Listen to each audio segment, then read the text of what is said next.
ആളുകളുണ്ട്. അവർ പോയി തടയും. എന്നിട്ട് അവര് പറയും ഇഹ്ദർ ഗുലാമ ഖുറൈശ്, ഈ ഖുറൈശ് പയ്യനെ കരുതിയിരിക്കണം, ഇതിന് സുഖമില്ല, ഇവൻ നിങ്ങളെ ഫിത്നയിലാക്കും എന്ന് പറയാൻ വേറെ ആൾക്കാരോടുണ്ട്.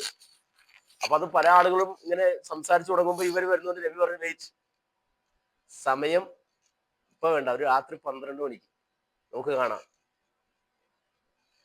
ഔസത്തുല്ലയിൽ, രാത്രിയുടെ മധ്യസമയത്ത്, ഒരു 12 മണി, ഒരു പാതിരാത്രിക്ക് നമുക്ക് കാണാം എന്ന് പറഞ്ഞിട്ട് നബി സല്ലല്ലാഹു അലൈഹി വസല്ലമ പോയി.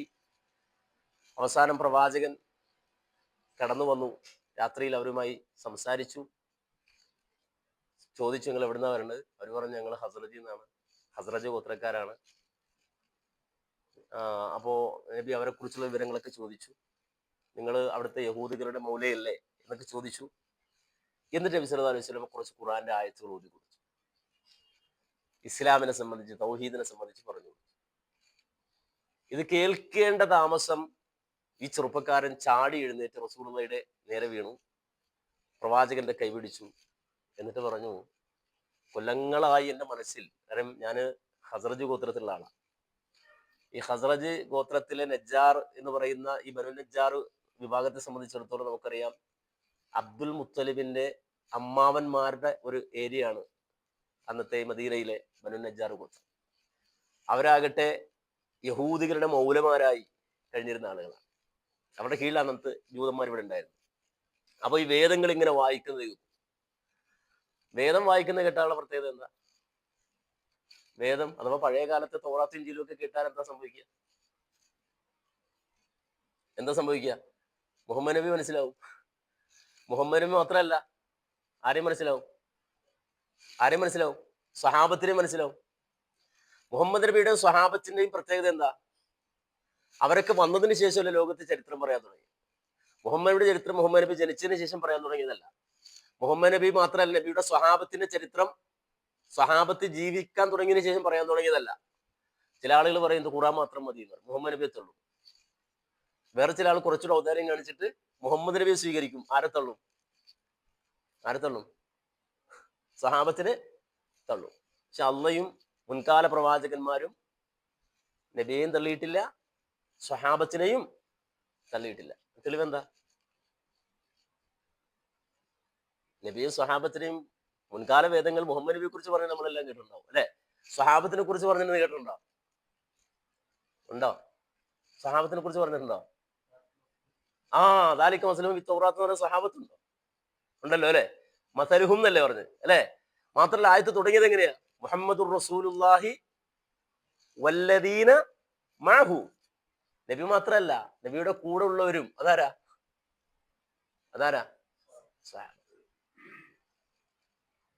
ദാലിക മസലുഹും ഫി തൗറാ, ദാലിക മസലുഹും ഫി തൗറാ. അവരുടെ ഉപമ തൗറാത്തിൽ എങ്ങനെയാണ്? വമസലുഹും ഫിൽ ഇൻജീൽ, അവരുടെ ഉപമ ഇൻജീലിലും. ഇൻജീലിലും അപ്പൊ മുഹമ്മദ് നബിയെ കുറിച്ചും നബിയുടെ സഹാബത്തിനെ കുറിച്ചും പറയണം. അതുകൊണ്ടാണ് ഇന്നും ജീവിച്ചിരിക്കുന്ന ഒരു സഹാബി ഉണ്ടായത്. ജീവിച്ചിരിക്കുന്ന ഒരു സഹാബി ഉണ്ട്, പേരെന്താ?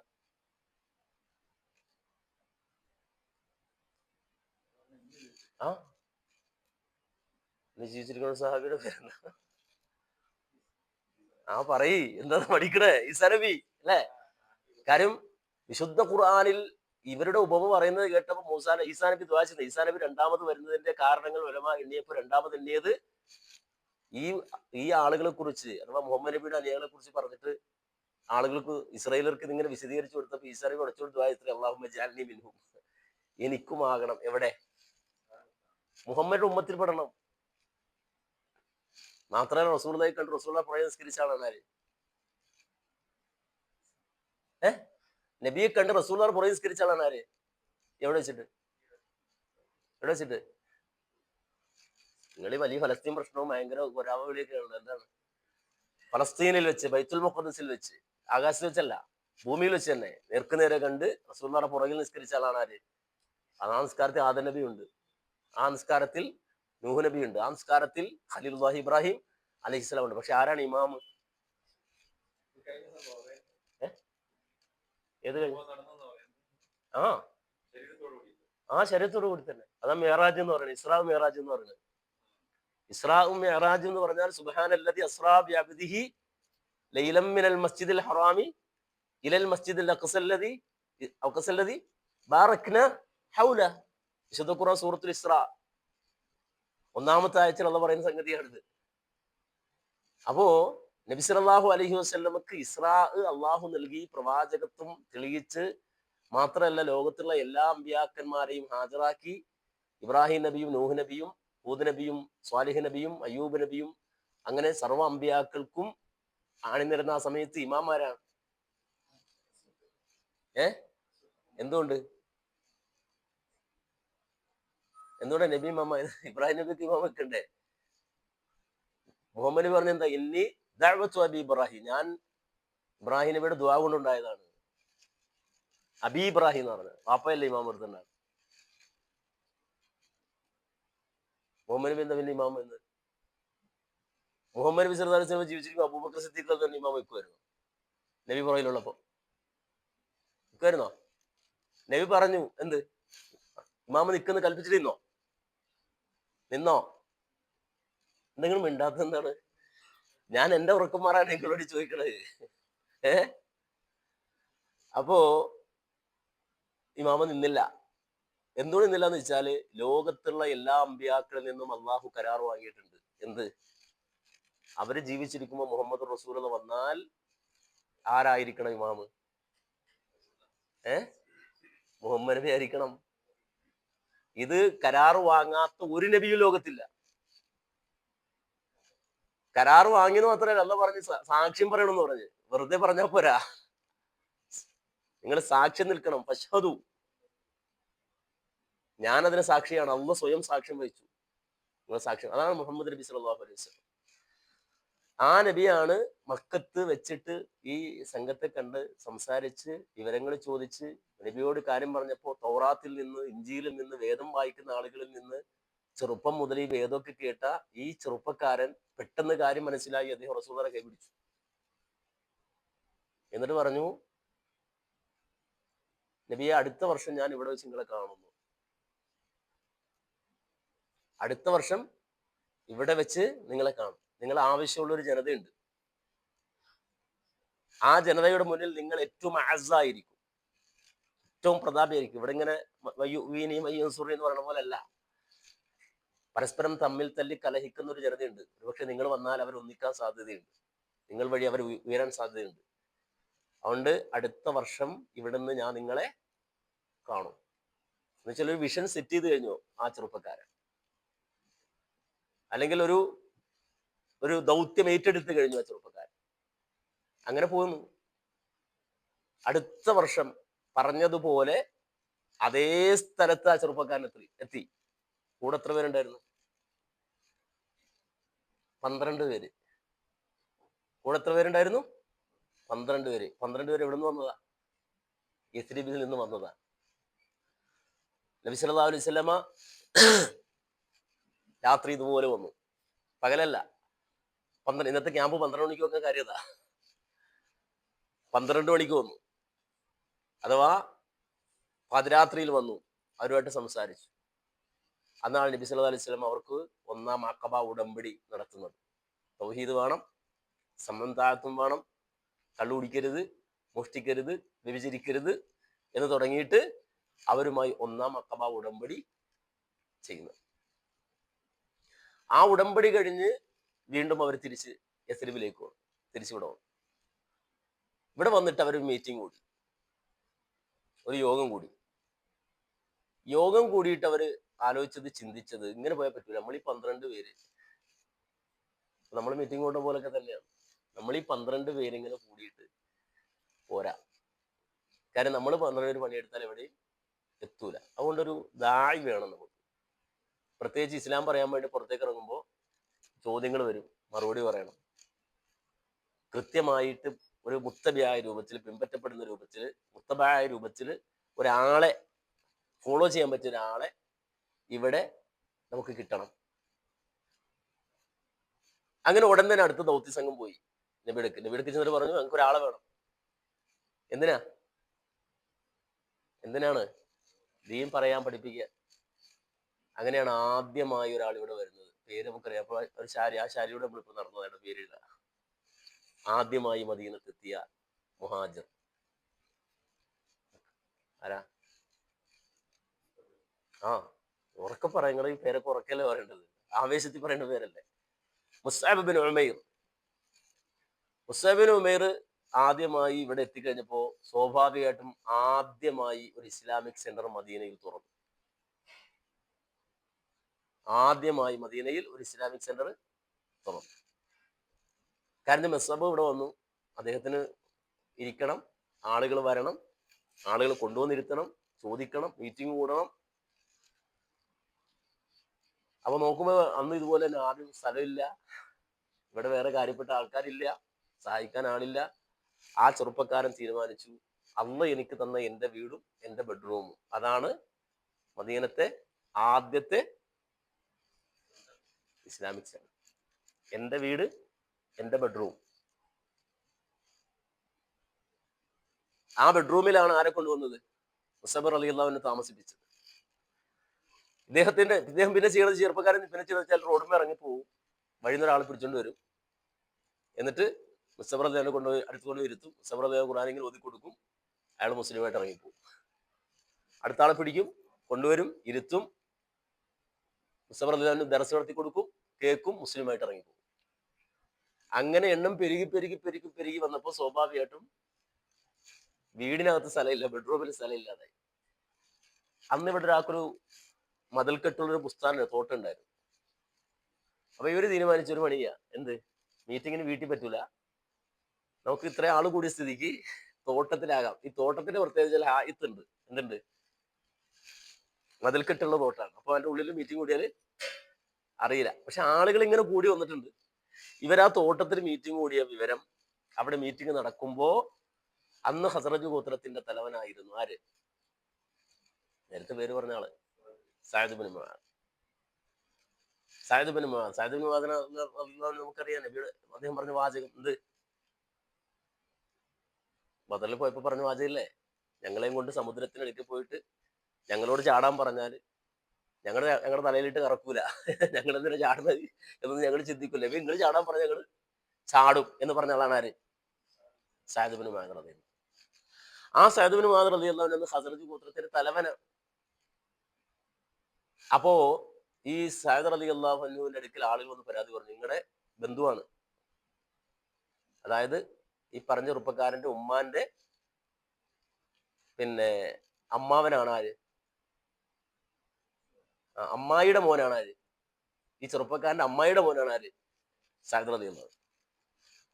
അപ്പൊ സഅദ് റളിയല്ലാഹു അൻഹുവിന്റെ അടുക്ക് വിവരം കിട്ടി, ഇങ്ങനെ ഈ ചെറുപ്പക്കാരൻ ഇയാൾ ആരെയോ ഒരു വരീബായ ഒരാളെയും കൊണ്ട് വന്നിട്ട്, ഒരു അപരിചിതനെ കൊണ്ടുവന്നിട്ട് ആളെ കൂട്ടുണ്ട്, നാട്ടിൽ കുഴപ്പമുണ്ടാവും, പ്രശ്നമാവും, ആരോ പോയിട്ട് ചാരപ്പണി ചെയ്തു. സഅദ് റളിയല്ലാഹു അൻഹു, ഉസൈദ് എന്നാണ് എന്റെ പേര്, വേറൊരു സഹാബി, വേറെ ഒരു വ്യക്തി, അദ്ദേഹം കൂട്ടി നേരെ വരികയാണ്. എങ്ങോട്ട്? എങ്ങോട്ട്? തോട്ടത്തിലേക്ക്. അപ്പൊ ഈ കൂടെ വന്ന ആൾ ഒരു കുന്തോടുത്ത് കൈ പിടിച്ചിട്ടുണ്ട്. അതിനാ ഈ ചെറുപ്പക്കാരൻ കുത്താനാണ്, കുറച്ച് കാലായിട്ട് അവരോട് ഇടങ്ങേറുണ്ടാക്കുകയാണെന്ന് പറഞ്ഞു. അങ്ങനെ വന്ന് നേരെ വന്ന്, അപ്പോ സഅദ് റളിയല്ലാഹു അൻഹു വരുന്ന കണ്ടപ്പോ തന്നെ ഈ ചെറുപ്പക്കാരൻ ചാടി എഴുന്നേറ്റിട്ട് മുസഅബ് റളിയല്ലാഹു അൻഹു വിളിച്ചിട്ട് പറഞ്ഞു, ഇതാണ് ഞങ്ങളുടെ നാട്ടിലെ നേതാവ്, ഇതാണ് ഞങ്ങളുടെ നാട്ടിലെ നേതാവ്, ഫദ്ദൽ ഫദ്ദൽ എന്നൊക്കെ പറഞ്ഞു. അപ്പൊ മറ്റേ ആള് കൂടെ വന്ന ആളിങ്ങനെ പുളിച്ച ചീത്ത വിളിച്ചോണ്ടിരിക്കുകയാണ്, അയാൾ ഇങ്ങനെ തെറി പറഞ്ഞുകൊണ്ടിരിക്കണം. അങ്ങനെ തന്നെയാണ് റിപ്പോർട്ടുകൾ. കുന്തൊക്കെ കൈപിടിച്ച് ഇങ്ങനെ തെറി പറഞ്ഞുകൊണ്ടിരിക്കുക, ഒന്നും കേൾക്കണില്ല. അവസാനം സഅദ് റളിയല്ലാഹു അൻഹു ഈ ചെറുപ്പക്കാരോട് ചോദിച്ചു, ഞങ്ങൾ എന്ത് തെറ്റാ എന്നോട് ചെയ്തത്? നിനക്ക് എന്താ ഇപ്പൊ വേണ്ടത്? എന്തെങ്കിലും ആവശ്യം ഉണ്ടെങ്കിൽ ഞങ്ങളോട് ചോദിച്ചാൽ പോരെ? ഏതോ ഒരു അപരിചിതനെ ഈ നാട്ടിൽ കൊണ്ടുവന്നിട്ട് ഇവിടത്തുള്ള സുഫാകളും വഫാവുകളായ മനുഷ്യന്മാരെ മുഴുവനും അയാൾ വഴിതെറ്റിക്കുന്നതാണ് ഞങ്ങൾ കേട്ടത്, ഞാൻ അറിഞ്ഞത്. അപ്പൊ അതിന്റെ ആവശ്യം എന്താണ്? നിനക്ക് എന്തെങ്കിലും ആവശ്യം ഉണ്ടെങ്കിൽ പറഞ്ഞൂടെ? അപ്പോഴും മറ്റേ ചീത്ത വിളിച്ചോണ്ടിരിക്കണം, അയാൾ ഒന്നും കേൾക്കണോ പറയണമെന്നില്ല, അയാൾ മുഴുത്ത ചീത്ത ഇങ്ങനെ പറഞ്ഞോണ്ടിരിക്കുക. അപ്പോ സഅദ് റളിയല്ലാഹു അൻഹു ഈ രൂപത്തിൽ പറഞ്ഞപ്പോ ചെറുപ്പക്കാരൻ പറഞ്ഞു, നടക്കും, ഒരു പണി ചെയ്, നമുക്ക് ഇയാളോടും സംസാരിക്കാം. ആരോട്? മുസ്തഫ റളിയല്ലാഹു അൻഹു. എന്നിട്ട് പറ്റുമെങ്കിൽ സ്വീകരിക്കാം, ഇല്ലെങ്കിലോ ഒഴിവാക്കാം. നിങ്ങളൊരു 2 മിനിറ്റ് സംസാരിക്കും. അങ്ങനെ സഅദ് റളിയല്ലാഹുവിനോട് ഇരുന്നു. മുസ്അബ് ബിൻ ഉമൈർ റളിയല്ലാഹു സംസാരിച്ചു. ഖുർആന്റെ ആയത്തുകൾ ഇങ്ങനെ ഓതി. ഇതിങ്ങനെ കേൾക്കുമ്പോൾ തന്നെ ദീനിന്റെ പ്രകാശം സഅദ് റളിയല്ലാഹുവിന്റെ മുഖത്ത് ഇങ്ങനെ പ്രകടമായി എന്നാണ് റിപ്പോർട്ടിൽ കാണുന്നത്. അത് കഴിഞ്ഞപ്പോൾ ഇദ്ദേഹം ചോദിക്കാണ്, ഈ ഹസ്രജ് ഗോത്രത്തിന്റെ തലവൻ ചോദിക്കാണ്, എന്ത്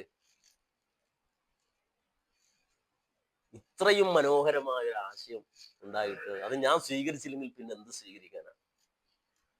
അങ്ങനെ അവിടെ വെച്ചാണ് ഹസ്രജ് ഗോത്രത്തിന്റെ തലവനായ സഅദ് ഇബ്നു മുആദ് എന്ന് പറയുന്ന ആള് ആര് മുസ്ലിമാണ്.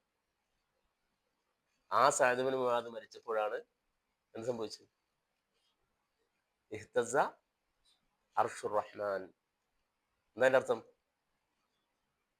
അർഷ് വിറച്ചു. അർഷ് വിറക്കുവോ? അർഷ് എന്ന് പറയുന്ന എന്താ സാധനം? അർഷ് എന്ന് പറയുന്നത് എന്താ സാധനം? അള്ളാന്റെ ഏറ്റവും വലിയ സൃഷ്ടിയാണ് എന്ത്? അർഷ്. അർഷ് വിറക്കുവോ?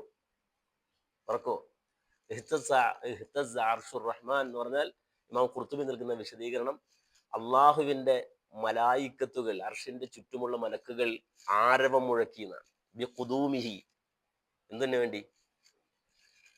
ഈ മനുഷ്യന്റെ റൂഹ് ആകാശത്തേക്ക് എത്തുന്ന സന്തോഷം കൊണ്ട് മലക്കുകൾ ആരവം മുഴക്കി എന്നാണ്. കാര്യം വെച്ചാൽ അള്ളാഹ് ഒരാളെ ഇഷ്ടപ്പെട്ടാൽ ആദ്യം പറഞ്ഞ ആരോടാ? ജിബ്രീലിനോടാ പറയണേ. ജിബ്രീലാണ് പിന്നെ ആരോട് പറയണേ? മലക്കുകളോട് പറയണേ. അപ്പൊ ഒരാൾക്ക് അള്ളാഹു ഒരാളെ ഇഷ്ടപ്പെട്ടാൽ മലക്കുകൾക്കിടയിൽ വലിയ വർത്താനമാണ്. അതുകൊണ്ട് അങ്ങനെ ഒരാള് അദ്ദേഹത്തിന്റെ റൂഹ് ആകാശ ലോകത്തേക്ക് വരുന്നത് കേട്ടപ്പോ അവർ ആരവം മുഴക്കി. ആര്? മലായിക്കത്തുകൾ ആവേശം കൊണ്ട്. 70,000 മലക്കുകൾ ഇറങ്ങി വന്നു. നബി സല്ലല്ലാഹു അലൈഹി വസല്ലമ സഅദ് റളിയല്ലാഹു മരിച്ചെന്ന് പറഞ്ഞപ്പോൾ വീട്ടിൽ നിന്ന് ഇറങ്ങി ഓടി വീട്ടിലേക്ക്. സഅദ് റളിയല്ലാഹു വീട്ടിലേക്ക് എന്ന് വെച്ചാൽ ആളുകൾ ചോദിച്ചു, എന്തിനാണ് നബി ഓടുന്നത് ചോദിച്ചാൽ പറഞ്ഞത്, മലക്കുകളെടുത്ത് മയ്യത്ത് കുടിപ്പിക്കുന്നു പേടിച്ചിട്ടാണ് ഞാൻ ഓടുന്നത്. അദ്ദേഹത്തിന്റെ മയ്യത്ത് ചുമന്നവർ പറയണത്, ഇത്രയും കനം ഇല്ലാത്ത മയ്യത്ത്, എന്താ നബി ഇത്രയും അഖഫായ മയ്യത്ത്? അപ്പോ നബി സല്ലല്ലാഹു അലൈഹി വസല്ലം കൊടുത്ത മറുപടി, നിങ്ങളല്ല ചുമക്കണത്, അത് പിടിച്ചിരിക്കണ ആരാണ്? അള്ളാന്റെ മലക്കുകളാണ് എന്നാണ്. ഈ സഅദിനെ മുസ്ലിം ആക്കുന്നത് ആരാ?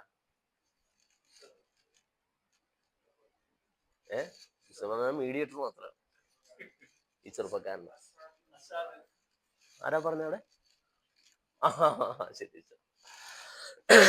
ഈ ചെറുപ്പക്കാരൻ ആണ് മുസ്ലിം ആക്കുന്നത്. സഅദ് റളിയല്ലാഹു മുസ്ലിം ആയപ്പോ പിന്നെന്താ സംഭവിക്കുന്നത്? പിന്നെ സംഭവിക്കണം, നേതാവ് മുസ്ലിമാര് ബഹുഭൂരിപക്ഷം വരുന്ന ആണികളും ആരായി മാറി? മുസ്ലിമായി. അങ്ങനെ മഹാസമ്മേളനം എവിടെ നടന്നു? മദീനത്ത് നടന്നു. ആ മഹാസമ്മേളനത്തിൽ പ്രസംഗിച്ചതാരാണ്? ഈ ചെറുപ്പക്കാരനാണ്. അസ്അദ് റളിയല്ലാഹു അൻഹു എന്നാണ് അദ്ദേഹം. അസ്അദ് ബിൻ സുറാറ എന്നാണ് അദ്ദേഹത്തിന്റെ പേര്. അദ്ദേഹമാണ് പ്രസംഗിക്കുന്നത് ആ ഓഡിയൻസിനോട്. അദ്ദേഹത്തിന്റെ വിഷയം എന്താണ്? റസൂല. അദ്ദേഹം ഈ മദീനത്തുകാരോട് പറഞ്ഞത്, നമ്മളിവിടെ സുഖിച്ച് ജീവിക്കുമ്പോ കിലോമീറ്ററുകൾക്കകലെ പ്രവാചകൻ ഈ അടിയും ഇടിയും ബഹളവും തൊഴിയും ബഹിഷ്കരണവും ഭക്ഷണമില്ല, അതുപോലെ തന്നെ കുടിക്കാനും കുളിക്കാനും വെള്ളം പോലും കൊടുക്കുന്നില്ല, ആ രൂപത്തിൽ പ്രവാചകൻ കഴിയുമ്പോൾ നമുക്ക് എങ്ങനെ ഇവിടെ ജീവിക്കാൻ കഴിയും? അപ്പൊ ഇവരൊന്നടങ്കം പറഞ്ഞു, അത് പറ്റില്ല, നമ്മൾ സമ്മതിക്കൂല. അങ്ങനെയാണ് അടുത്ത ഹജ്ജിന് ആദ്യം കഴിഞ്ഞ കൊല്ലം പോയപ്പോ എത്രയായിരുന്നു? പിന്നെ രണ്ടാമത് പോയപ്പോ എത്ര പേരായി?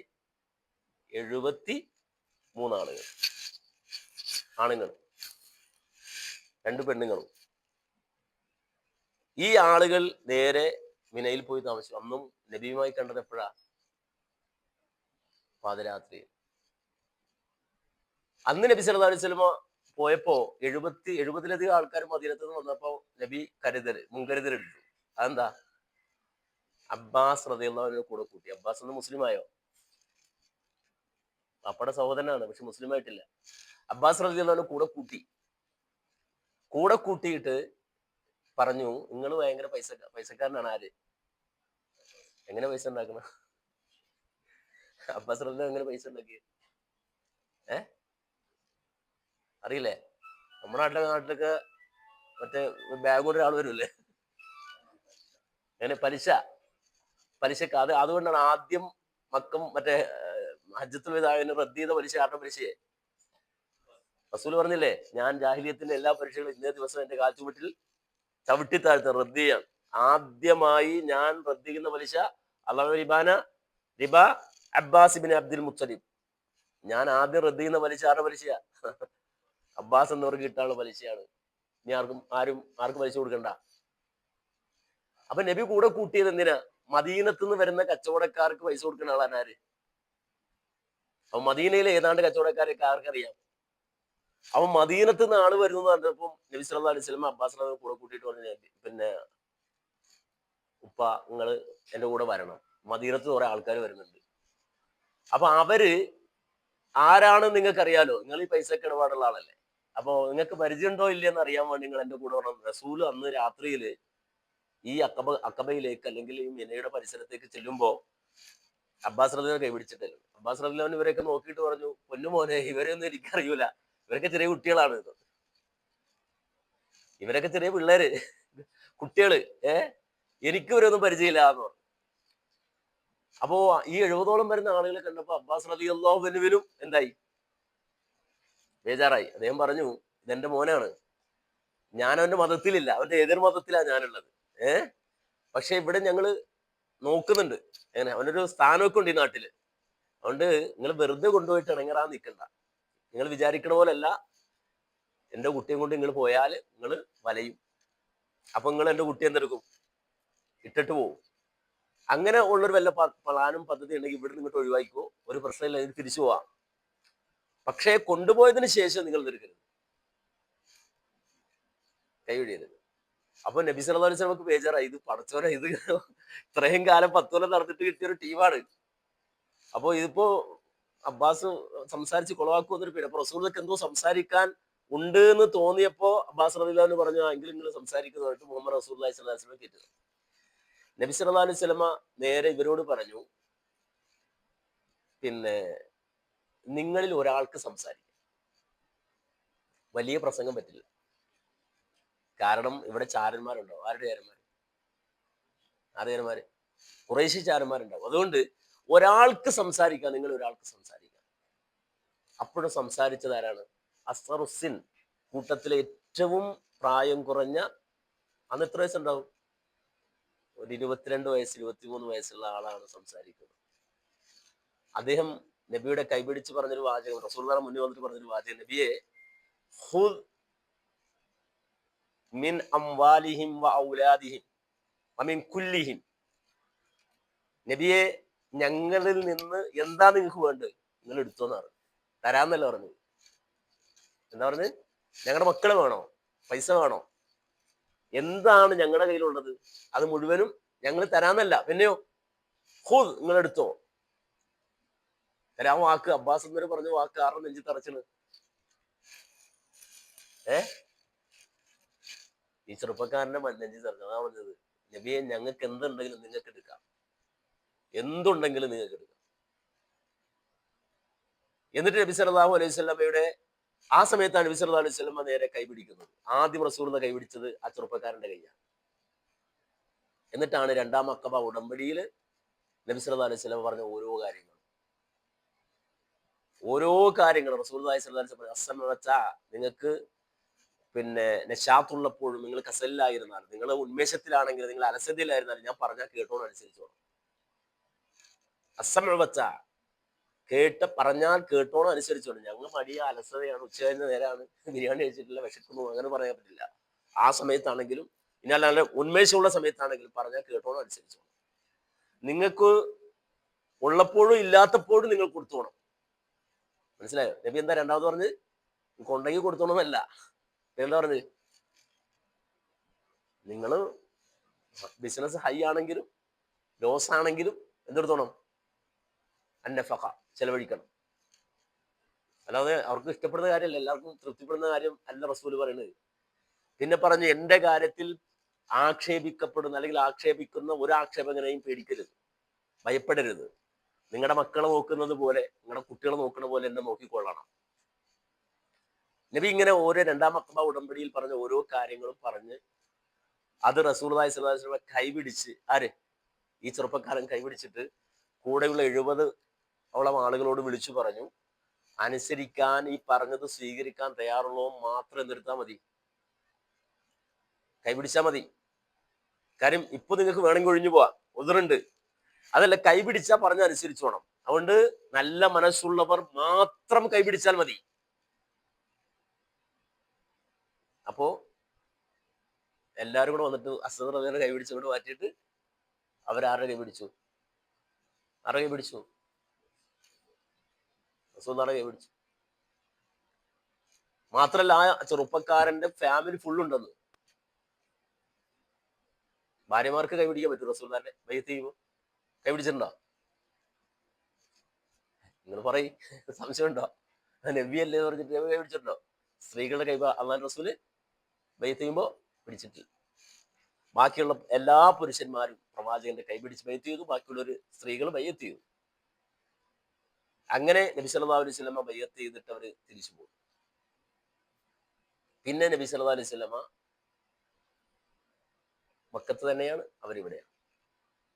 പിന്നെ മദീനയെ സംബന്ധിച്ച് രണ്ടാം അഖബ ഉടമ്പടി കഴിഞ്ഞ് മദീനയെ സംബന്ധിച്ചിടത്തോളം, ഈ യത്രിബിനെ സംബന്ധിച്ചിടത്തോളം പിന്നെ ഘോഷമായിരുന്നു, ആഘോഷമായിരുന്നു.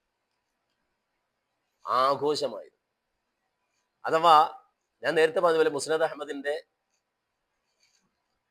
14,263 നമ്പർ ഹദീസിലാണ് ഞാൻ നേരത്തെ പറഞ്ഞ ഹദീസ്. ഏത്? 50 വയസ്സുവരെ മയ്യുവീനി മയ്യൻസുറുനി എന്ന് റസൂൽ ചോദിച്ചു. 50 വയസ്സുവരെ. ഈ 50 വയസ്സുവരെ ഈ ചോദ്യം ചോദിച്ച റസൂല് ഈ ചെറുപ്പക്കാരനെ പരിചയപ്പെട്ട് 2 കൊല്ലം കഴിഞ്ഞപ്പോ ഒരു നാടും നഗരിയും ഒരുങ്ങുകയാണ്. നാട് നഗരി ആളുകൂടിയപ്പോ ജമാഅത്ത് നിസ്കരിക്കണം. അന്ന് ഈ ചെറുപ്പക്കാരൻ അദ്ദേഹം ഇങ്ങനെ ഒരു പള്ളിക്ക് ആളുകൾക്ക് കൂടാൻ പറ്റിയ സ്ഥലം ഉണ്ടോ എന്നിങ്ങനെ നോക്കി. അപ്പൊ ഇദ്ദേഹത്തിന്റെ കീഴെ ഇദ്ദേഹമാണ് മൗല. 2 യത്തീം മക്കളാണ്, സഹല്, സുഹൈല്. ഈ 2 യത്തീം മക്കൾക്ക് ഒരു സ്ഥലമുണ്ട്. ആ സ്ഥലം അവർ കാരക്കൊക്കെ ഉണങ്ങാനിടുന്ന സ്ഥലമാണ്.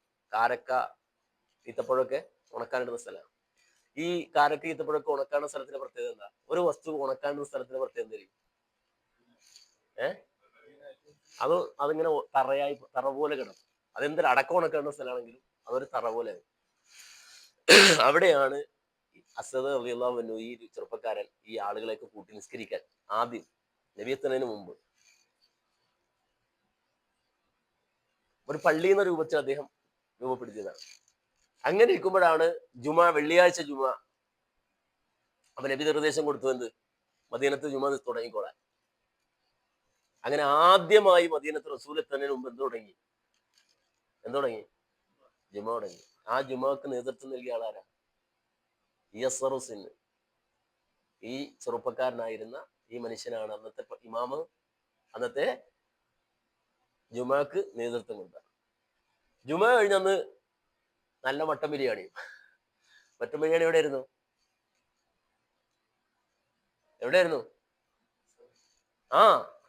ഇയാളുടെ വീട്ടിൽ തന്നെ, അസ്സദ് റളിയല്ലാഹു വീട്ടില്.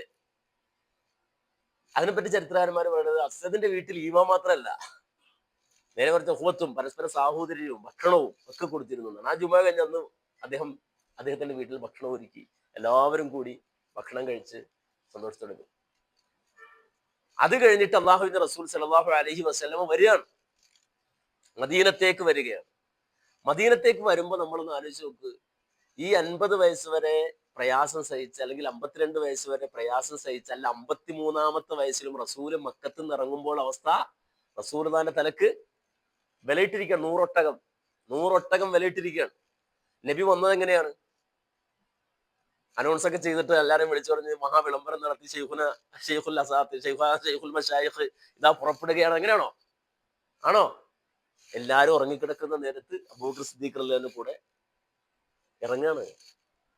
സൗർ ഗുഹയിൽ കയറിയിട്ട് പകൽ ഒളിച്ചിരിക്കുകയാണ്.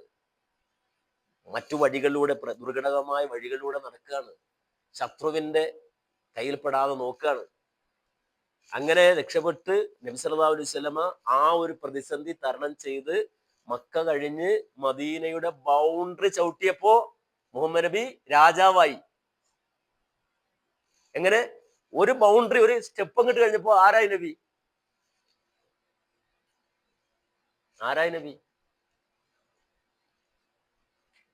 വന്നിട്ട് ഇലക്ഷനിൽ പങ്കെടുത്തു. മദീനത്ത് വന്നിട്ട് പങ്കെടുത്തോ? ഇല്ല. ആ വന്ന വരവില് ഖുബയുടെ സമീപത്ത് നബി സല്ലല്ലാഹു അലൈഹി വസല്ലമ കടന്ന ആ പ്രദേശത്തേക്ക് പ്രവാചകൻ കാലെടുത്ത് വെച്ചപ്പോൾ നബി ആരായി? രാജാവായി. മദീനത്തെ രാജാവായി റസൂലുള്ളാഹി സ്വല്ലല്ലാഹു അലൈഹി വസല്ലം.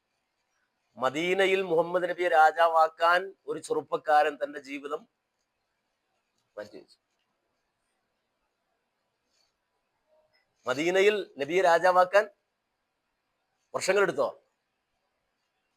നബിയെ പരിചയപ്പെട്ട് വെറും 3 കൊല്ലം കൊണ്ട്, റസൂലുള്ളാഹിയെ പരിചയപ്പെട്ട് വെറും 3 കൊല്ലം കൊണ്ട് നബിയെ രാജാവാക്കാൻ പണിയെടുത്തു. നബി സല്ലല്ലാഹു അലൈഹി വസല്ലമ ഖുബയുടെ ഭാഗത്തേക്ക് വന്നപ്പോ ആളുകൾ ഇങ്ങനെ കൂടി. ആദ്യം നബിയെ കാണുന്ന ഒരു ജൂതനാണ്. നബി വരുന്നത് കാണുന്നത്, അയാളെ വിളിച്ചു പറയുന്നത് ഇതേ റസൂൽ വരുന്നു. ആളുകളെല്ലാം കൂടി ഓടി തടിച്ചുകൂടി ബഹളം വെച്ച് റസൂലുള്ളാഹിയെ കണ്ട് അവരെങ്ങനെ തലാൽ ബദറും ഒക്കെ ചൊല്ലി ആളുകൾ സ്വീകരിക്കുക റസൂലുള്ളാഹിയെ. അവാലവൃദ്ധം ജനങ്ങളും സ്ത്രീകളും കുട്ടികളും ഒക്കെ കൂടി ഇങ്ങനെ വിളിക്കാണ്. നബി സല്ലല്ലാഹു അലൈഹി വസല്ലമ വന്നിങ്ങനെ നോക്കി, എല്ലാരും നോക്കിയിട്ട് ചോദിച്ചൊരു ചോദ്യമേ ഉള്ളൂ, ഐന അബൂ ഉമാമ, അബൂ ഉമാമ എവിടെ? ആരാ അബൂ ഉമാമ? ആരാ അബൂ ഉമാമ? അസദ്, അസദിന്റെ കുഞ്ഞിയാണെന്ത് അബൂ ഉമാമ. ഐന അബൂ ഉമാമ, അബൂ ഉമാമ എവിടെ ചോദിക്കാണ്. അപ്പൊ നോക്കും മൂപ്പര് എവിടെ പണിക്ക്, എന്താ വെള്ളം, അവിടുത്തെ വെള്ളത്തിന് അത്യാവശ്യം ഉണ്ടായിട്ട് എവിടെ വെള്ളം എടുക്കാൻ പോയിരിക്കണം. ആര് ആര് ആര് ആ സംഘാടകൻ അതാണ്. മൂപ്പര് അവിടെ സ്വീകരിക്കേണ്ട സമയത്ത് ഫോട്ടോ എടുക്കണ മൂപ്പര് അവിടെ പണിയാണ്, അധ്വാനത്തിലാണ്.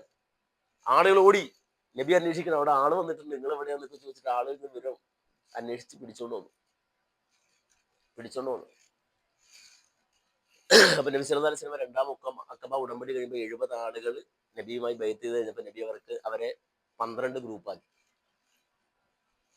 എത്ര ഗ്രൂപ്പാക്കി? 12 ഗ്രൂപ്പാക്കി. 12 ഗ്രൂപ്പിന് ഒരു അമീർ,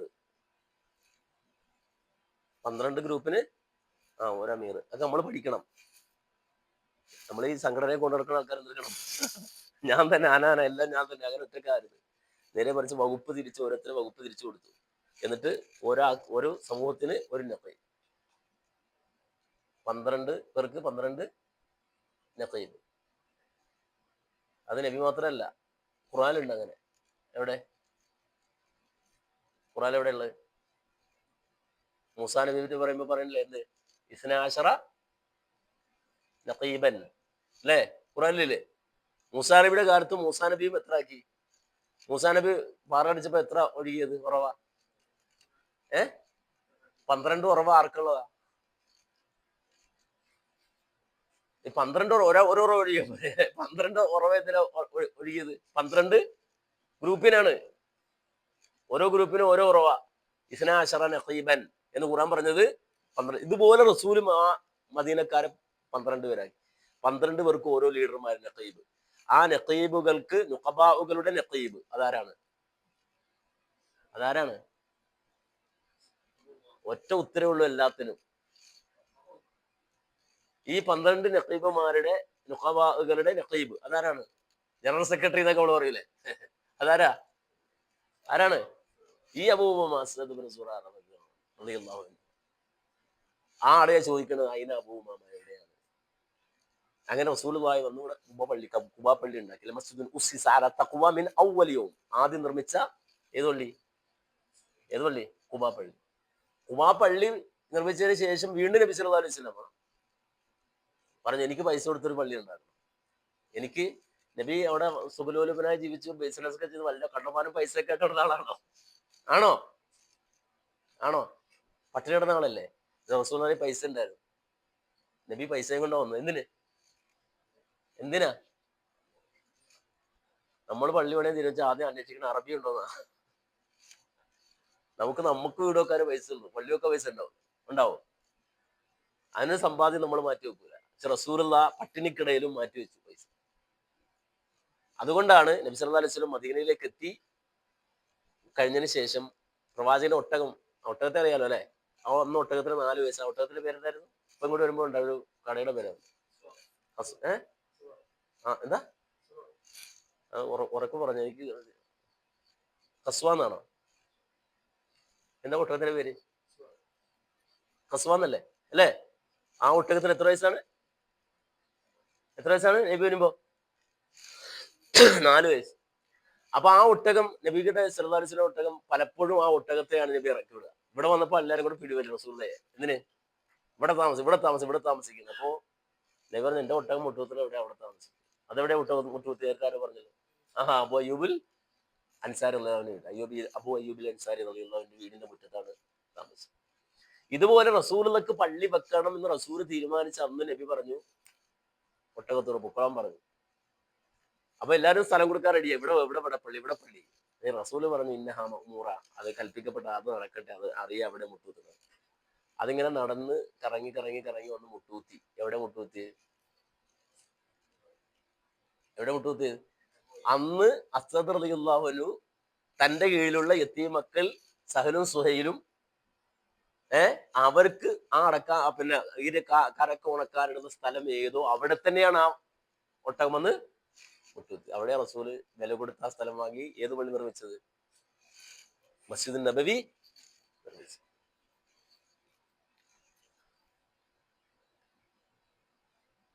നമുക്ക് ഈ സ്വഹാബി വലിയ പരിചയം ഉണ്ടോ? ഈ പറഞ്ഞ ആള് വലിയ പരിചയം ഉണ്ടോ?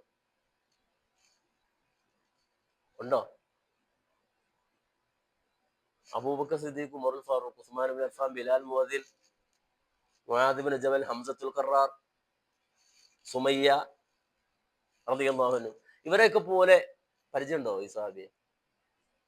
പരിചയമുണ്ടോ? ഞാൻ സാധാരണ ചെയ്യുന്നത് എന്താന്ന് വെച്ചാല് 1000 രൂപ ഇനാം പ്രഖ്യാപിക്കല. ഇതിവിടെ നിന്ന് പൊട്ടി ചിലരൊക്കെ ഒരാളെ ചാടിക്കറി പറഞ്ഞു പേര് പറഞ്ഞ 1000 രൂപ തരാന്ന് പറഞ്ഞു. ഇന്നലെ രാത്രി 12 മണിക്ക് 100 റിയാൽ പ്രഖ്യാപിച്ചു. എല്ലാ ക്ലൂവും കൊടുത്ത് ഈ സ്വാമിയുടെ പേര് 100 റിയാൽ ഇപ്പൊ കയ്യിലേക്ക് തരുന്നു. എന്തെങ്കിലും അപ്പൊ പോക്കറ്റുള്ള പൈസ. അപ്പോ ആരും അത് ഇന്നൊരാരും മേടിച്ചിട്ടില്ല. അത് ഇവിടെ ചോദിച്ചില്ല. അതിങ്ങനെ നോക്കായിരുന്നു ഓഡിയൻസ്. പേടി ഇവിടെ നമ്മൾ പേടിയായി. അത് അപ്പൊ നമ്മൾ ചിന്തിക്കണം എന്തുകൊണ്ടാണ് ഈ സഹാബി ഇത്ര അറിയപ്പെടാതെ പോയത്? സഅദ് ഇബ്നു മുആദിനെ നമുക്കറിയാം. പക്ഷെ സഅദ് ഇബ്നു മുആദിനെ മുസ്ലിമാക്കിയ ആളെ നമുക്ക് അറിയാം. മദീനത്ത് നിന്ന് അൻസാറെ കൂട്ടത്തിൽ ആദ്യമായി ഷഹാദത്ത് ചൊല്ലിയ ആളെ നമുക്ക് അറിയില്ല. മദീനത്ത് ആദ്യമായി ജുമാ നിസ്കാരത്തിന് നേതൃത്വം നൽകിയ ആളുടെ പേര് നമുക്ക് മറ്റുള്ള ചരിത്രം നമുക്ക് അറിയില്ല. എന്താ അങ്ങനെ സംഭവിച്ചത്?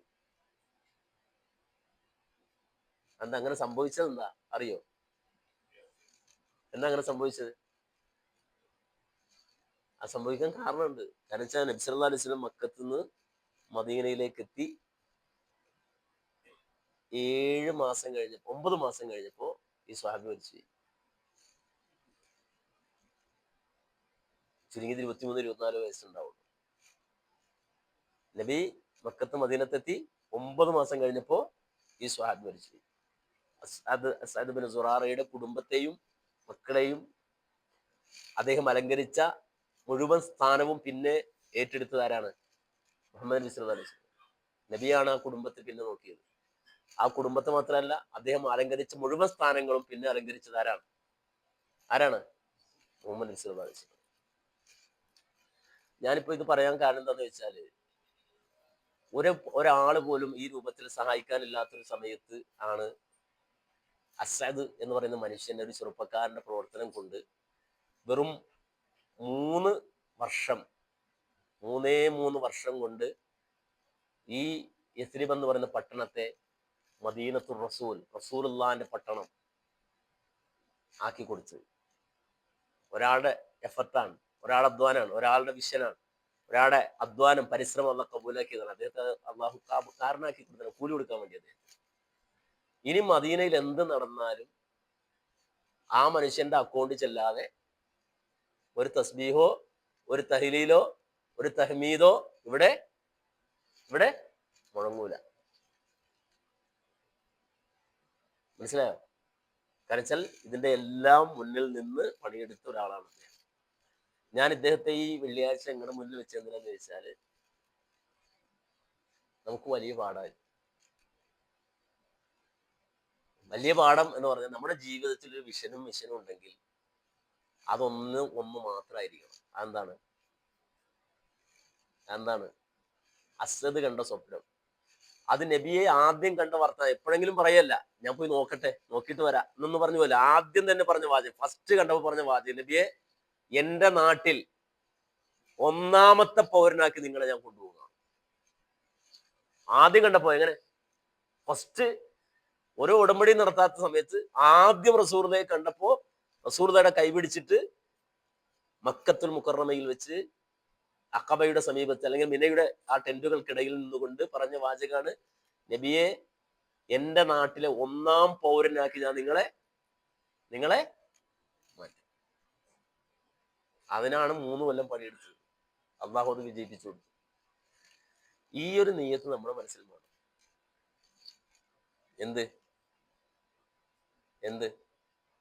എന്റെ നാട്ടിലും എന്റെ വീട്ടിലും എന്നിലും എന്റെ കുടുംബത്തിലും ആരായിരിക്കും രാജാവ്?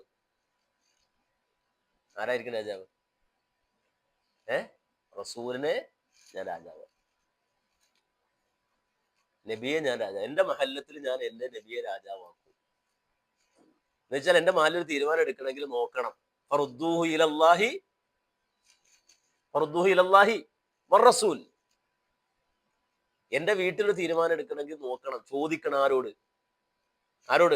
ഫറുദ്ദൂഹു ഇലല്ലാഹി വറസൂൽ, അള്ളയോടും റസൂലിനോടും. അഥവാ നബി സല്ലല്ലാഹു അലൈഹി വസല്ലമയുടെ തീരുമാനത്തോട് യോജിക്കുന്ന തീരുമാനം. ആ തീരുമാനത്തോട് യോജിച്ചാൽ ഫലാ വറബ്ബിക് ലാ യുഅ്മിനൂൻ ഹത്താ യുഹക്കിമൂക ഫീമാ ശജറ ബൈനഹും സുമ്മ ലാ യജിദൂ ഫീ അൻഫുസിഹിം ഹറജൻ മിമ്മാ ഖളൈത വയുസല്ലിമു തസ്ലീമാ. സമ്പൂർണമായി മനസ്സാ വാചാ കർമ്മണ ഒരു മനസ്സിൽ ഒരു നീരസവും ഇല്ലാതെ റസൂലുള്ളാഹിയിൽ നിന്ന് വന്നത് അങ്ങനെ തന്നെ സ്വീകരിക്കും എന്നൊരു തലത്തിലേക്ക് നമ്മുടെ സമൂഹത്തെ പരിവർത്തിപ്പിക്കുന്ന നമ്മുടെ ഡ്യൂട്ടി. അതിനുവേണ്ടി പണിയെടുക്കലാണ് നമ്മുടെ ഡ്യൂട്ടി. ആ ഹിദ്മയാണ് നമ്മുടെ ജീവിതത്തിലെ ഏറ്റവും വലിയ കർമ്മമായി, ഏറ്റവും വലിയ സൽക്കർമ്മമായി മാറുന്നത്. അള്ളാഹുവിനോടുള്ള ഇഖ്ലാസും ഇത്തിബാഉം ഇത് രണ്ടും ചേരുമ്പോൾ മാത്രമാണ് നമുക്ക് പുണ്യം കിട്ടുന്നത്, കൂലി കിട്ടുന്നത്. അല്ല നമുക്ക് എന്തെങ്കിലും തോന്നുന്നു ചെയ്യുമ്പോഴല്ല. അതുകൊണ്ട് ഇൻഷാ അല്ലാഹ് നമ്മളൊരു ചെറിയ സംഘമാണ്, കുറച്ചാളാണ് എന്നൊന്നും വിചാരിച്ചിട്ട് നമ്മളൊരു നഷ്ടബോധവും നമുക്ക് ഉണ്ടാവാൻ പാടില്ല. നമ്മുടെ നെയ്യത്ത് റെഡിയാണോ? നമ്മെ സംബന്ധിച്ചിടത്തോളം നമുക്ക് ഇഖ്ലാസ് ഉണ്ടോ, ഇത്തിബാ ഉണ്ടോ, നമുക്ക് ഈ ഒരു വിഷൻ ഉണ്ടോ എങ്കിൽ അള്ളാഹു നമ്മെ പന പോലെ വളർത്തും എന്നുള്ളതിന് തെളിയിലാണെന്ത്? ഇന്ന് നമ്മൾ നിസ്കരിച്ച പള്ളിയും ഈ മദീനത്ത് കാണുന്ന സൗകര്യങ്ങളും എന്ന് മാത്രമല്ല അള്ളാഹു സുബ്ഹാനഹു വ തആല ഈ നാടിന് കൊടുത്ത സംരക്ഷണവും ഇതെല്ലാം അള്ളാഹു സുബ്ഹാനഹു വ തആല കബൂലാക്കുന്നതിന്റെ ദലീലായി നമ്മുടെ മുന്നിൽ നിൽക്കുമ്പോൾ ആ രൂപത്തിൽ നമുക്ക് നമ്മുടെ ചിന്തയെ സെറ്റ് ചെയ്യാൻ, നമ്മുടെ പ്രവർത്തനങ്ങളെ സെറ്റ് ചെയ്യാൻ നമുക്ക് സാധിക്കണം. നമ്മൾ ഏതൊരു ചെറിയ ഇടത്തിലാണെങ്കിലും അവിടെ നമ്മളെ സംബന്ധിച്ചിടത്തോളം നമ്മുടെ ഈ ചിന്തയിലും പ്രവർത്തനങ്ങളിലുമെല്ലാം ഈ ഒരു ബോധം കൊണ്ടുവരാൻ നമ്മൾ ശ്രദ്ധിക്കണം. തീർച്ചയായും ഒന്നിച്ചു നിന്ന് പ്രവർത്തിക്കണം. അള്ളാഹു ഇഷ്ടം അതാണ്. ഇന്നല്ലാഹ യുഹിബ്ബുല്ലദീന യുഖാതിലൂന ഫീ സബീലിഹി വഹദൻ എന്നാണോ?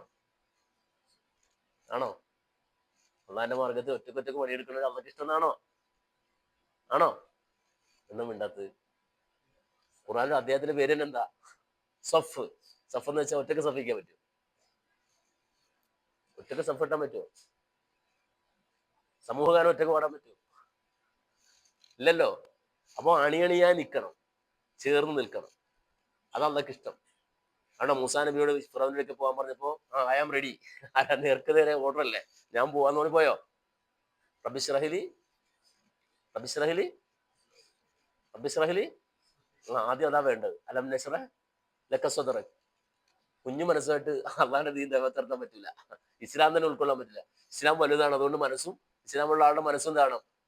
വലുതാണ്. അതുകൊണ്ട് നബിയോട് അള്ളാഹ് ചോദിക്കുക അലം നശ്റഹ് ലക സദ്റക്, നിങ്ങളുടെ മനസ്സും വലുതാക്കി തന്നില്ലയോ? അപ്പൊ മൂസാ നബി അടുത്തോട് റബ്ബിശ്റഹ്ലി വയസ്സിർലി അംരി വഹ്ലുൽ ഉഖ്ദതൻ മിൻ ലിസാനി യഫ്ഖഹു ഖൗലി. പിന്നെന്താ? യഫ്ഖഹു ഖൗലി. പിന്നെന്താ? വജല്ലി വസീറൻ മിൻ അഹ്ലി. ആരെ? ഹാറൂന അഖി. എന്തിന്? ഇഷ്തുദ് ഫീ ബി അസ്രി വഅശ്രികു ഫീ അംരി. എന്റെ ഈ കാര്യത്തിൽ എനിക്കൊരാളെ കൂടെ വേണം. ഒറ്റക്കോടിയോ?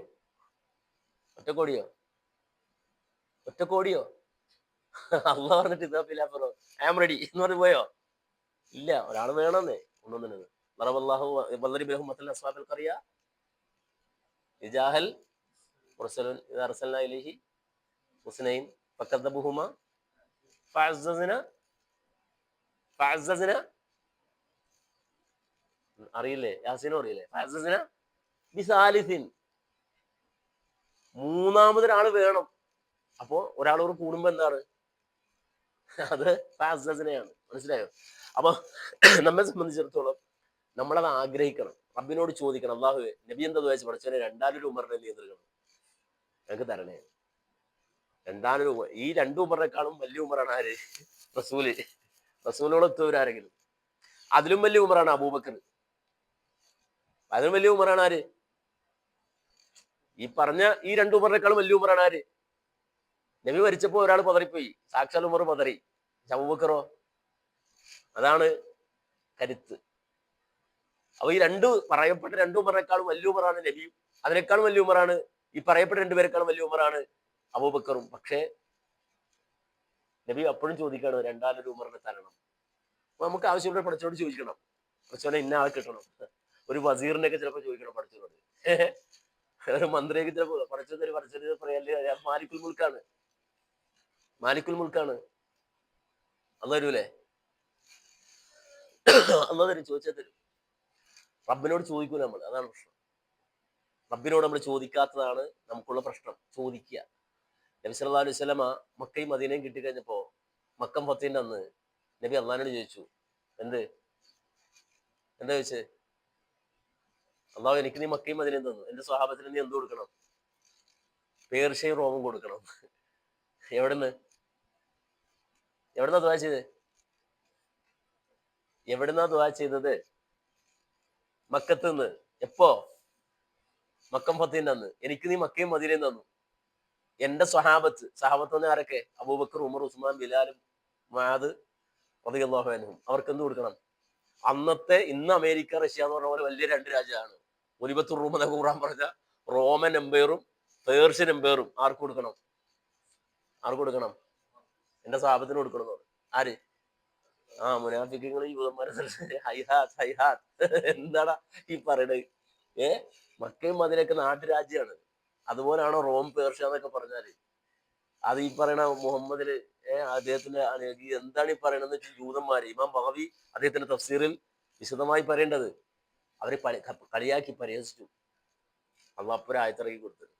നിങ്ങൾക്ക് റോമാണോ പേർഷ്യയാണോ വേണ്ടത്? റോം പേർഷ്യയാണോ നിങ്ങൾക്ക് വേണ്ടത്? ഇത് പറഞ്ഞാൽ നിങ്ങൾക്ക് തരാമെന്ന് പറഞ്ഞു. ഒരു ആയത്തിറങ്ങിട്ട് കൊടുത്തു. ആയത്ത് ചോദിക്കുക, എന്താണ് ആയത്ത്? ഏതായത്ത്? റോമൻ പേർഷ്യൻ ചെറിയ കാര്യമില്ല. 2 സാമ്രാജ്യം കൊടുക്കാന്ന് പറഞ്ഞ് അതിനൊരു ഒറ്റ ആയത്തെ കൊണ്ട് ഇറങ്ങി കൊടുത്തല്ല. ഇത് പറഞ്ഞാൽ തരാന്ന് പറഞ്ഞു, ഇത് ചൊല്ലിയാൽ തരാന്ന് പറഞ്ഞു, റോമും പേർഷ്യൻ തരാന്ന് പറഞ്ഞു. മറ്റേ മുനാഫിക്കും ജൂതന്മാരോടെന്ന് പറഞ്ഞ പോലെ ഇത് പറഞ്ഞാല് നിങ്ങൾക്ക് റോമും പേർഷ്യൻ തരാന്ന് പറഞ്ഞു. അന്നുള്ള ഇറങ്ങി കൊടുത്ത ആയത്ത്. ആലുമ്രാൻ ഇന്നുണ്ട് ആയത്ത്. ഖുലില്ലാഹുമ്മ മാലിക്കൽ മുൽക്ക് തൂത്തിൽ മുൽക മൻ തശാ വതൻസിഉൽ മുൽക മിമ്മൻ തശാ വതുഇസ്സു മൻ തശാ വതുദില്ലു മൻ തശാ ബിയദിക്കൽ ഖൈർ ഇന്നക അലാ കുല്ലി ഷൈഇൻ. മനസ്സിലായോ? ഇത് ദുആ ചെയ്യണം. ആദ്യം തൗഹീദ് അങ്ങോട്ട് ഉറക്കണം. മോദിക്ക് അധികാരം കൊടുത്താരാ? 100 കൊല്ലം RSS പണിയെടുത്തിട്ടാണ് എന്നൊക്കെ നമ്മൾ പറയാം. നെതന്യാഹുവിന് അധികാരം കൊടുത്താരാ? ട്രംപിന് അധികാരം കൊടുത്താരാ? നമ്രൂദിന് അധികാരം കൊടുത്താരാ? പറയാൻ പേടിയുണ്ടോ? പേടിയുണ്ട്. നമ്രൂദിന് അധികാരം കൊടുത്താരാ? അള്ളയാണ്. എവിടെ? ഖുർആനിൽ അള്ളാഹ് പറഞ്ഞു, ആത്താഹുല്ലാഹുൽ മുൽക്ക്. ഇബ്രാഹിം നബിയോട് തർക്കിക്കാൻ വന്നാരാ? ആത്താഹുല്ലാഹുൽ മുൽക്ക്. അള്ളാഹു അയാൾക്ക് അധികാരം കൊടുത്തപ്പോൾ അയാൾ തർക്കിക്കാൻ വന്നു. ആരോട്? ഇബ്രാഹിം നബിയോട്. നമ്രൂദിനും നെതന്യാഹുവിനും ട്രംപിനും അധികാരം കൊടുത്താരാ? അങ്ങനെയാണെങ്കിൽ ഇപ്പൊ പഠിച്ചോനെ പിൻവലിച്ചാൽ പോരെ? അങ്ങനെ പഠിച്ചും പിൻവലിക്കൂല. അതിന് അന്നാമിന് വേറെ ആയത്തുണ്ടല്ലോ. എന്തുകൊണ്ടാണ് ട്രംപിനും, എന്തുകൊണ്ടാണ് നെതന്യാഹുവിനും, എന്തുകൊണ്ടാണ് മോദിക്കൊക്കെ അധികാരം കൊടുക്കണമെന്ന് സൂറത്തുൽ അന്നാമിൽ അള്ളാഹ് ആയത്തിൽ കൃത്യമായി പറയുന്നുണ്ട്. എന്തുകൊണ്ട് അവർക്ക് അധികാരം കൊടുക്കുന്നതെന്ന് ഖുർആൻ കൃത്യമായി പറഞ്ഞു തരുന്നുണ്ട്. എന്താ കാരണം? സൂറത്തുൽ അന്നാമിലുണ്ട്. അതിപ്പോ ഞാൻ പറയില്ല, നിങ്ങൾ പോയി പരിശോധിച്ചാൽ മതി. നാളെ പരലോകത്ത് അള്ളാഹ് ചോദിക്കേണ്ട ചോദ്യം ഉണ്ടല്ലോ, അതിസ്തക്സർത്തും മിനൽ ഇൻസ്, അല്ലേ? കാല ഔലിയാഹും അല്ല അല്ലെ, ഒരുപാട് മനുഷ്യന്മാർ നിങ്ങൾ പഠിപ്പിച്ചല്ലോ ജിന്നുകളെ എന്ന് ചോദിക്കുന്ന ആയത്തിന്റെ തൊട്ടടുത്ത ആയത്തല്ല, അതിന് തൊട്ടടുത്ത ആയത്തിൽ അള്ളാഹ് പറയുന്നുണ്ട് എന്തുകൊണ്ടാണ് റബ്ബിനും എന്തുകൊണ്ടാണ് മോദിക്കും ഒക്കെ അധികാരം കൊടുക്കുന്നത്, കാരണം എന്താണ്, കൃത്യ റീസൺ എന്താ വിശദീകരിക്കുന്നത്. അപ്പൊ ആർക്കും അധികാരം കൊടുക്കുന്ന അള്ളയാണ്. അത് മനസ്സിൽ നെഞ്ചിലങ്ങോട്ട് വെക്കണം. ഖുലില്ലാഹുമ്മ മാലിക്കൽ മുൽക്ക് തൂതിൽ മുൽക മൻ തശാ വതൻസിഉൽ മുൽക മിമ്മൻ തശാ വതുഇസ്സു മൻ തശാ വതുദില്ലു മൻ തശാ ബിയദിക്കൽ ഖൈർ ഇന്നക അലാ കുല്ലി ഷൈഇൻ ഖദീർ. ഇത് നിങ്ങൾ പ്രാർത്ഥിച്ചാൽ എന്ത് തരും? എന്ത് തരും? റോമും പേർഷ്യയും കൊടുത്തോ? പഠിച്ചോ? കൊടുത്തോ? അതാ വെറുതെ വടി പറഞ്ഞാണോ? കൊടുത്തോ? നിങ്ങളെന്താ മിണ്ടാത്തത്? കൊടുത്തോ? എത്ര കൊല്ലം കൊണ്ട്?